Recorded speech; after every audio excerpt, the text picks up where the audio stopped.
Hi friends, ఈరోజు నాలుగో చవితి కదండి. అందుకే సింపుల్గా కలర్స్ అయితే వేసానండి. ఇక మా చిన్నగాడికి ఫీవర్ వచ్చేసి నన్ను బాగా సతాయిస్తున్నాడండి, ఏ పని చేయనీయకుండా. ఇక నిన్న మొన్న వర్షాల వల్ల బట్టలన్నీ అలాగే ఉన్నాయండి వాష్ చేసేది.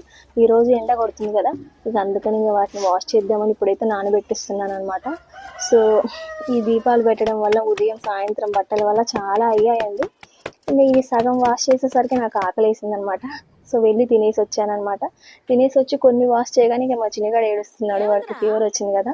సో ఇక వాడిని ఎత్తుకొని కొద్దిసేపు బుజ్జగించి వాడిని పడుకోబెట్టి వచ్చి సో మళ్ళీ బట్టలన్నీ వాష్ చేశానండి. అవన్నీ అయిపోయాక ఆరేద్దాం అనుకున్నా కానీ ఇక వర్షం మళ్ళీ స్టార్ట్ అయిందనమాట. అయ్యో ఇంత ఘనంగా కష్టపడితే వర్షం వస్తుందా అని అనుకున్నాను, కానీ వర్షం ఒక 10 minutesలో తగ్గిపోయిందండి. ఇంకా వర్షం తగ్గిపోయాక బట్టలన్నిటిని ఆరేసి నేనైతే ఫ్రెష్ అయ్యి సో టెంపుల్కి అయితే వెళ్ళేసామన్నమాట. సో అక్కడ అన్న ప్రసాదాలను స్వీకరించి ఈవినింగ్ అయితే కార్తీక దీపం అయితే పెట్టుకున్నానండి. సో నా డే అయితే ఇలా గడిచింది ఫ్రెండ్స్.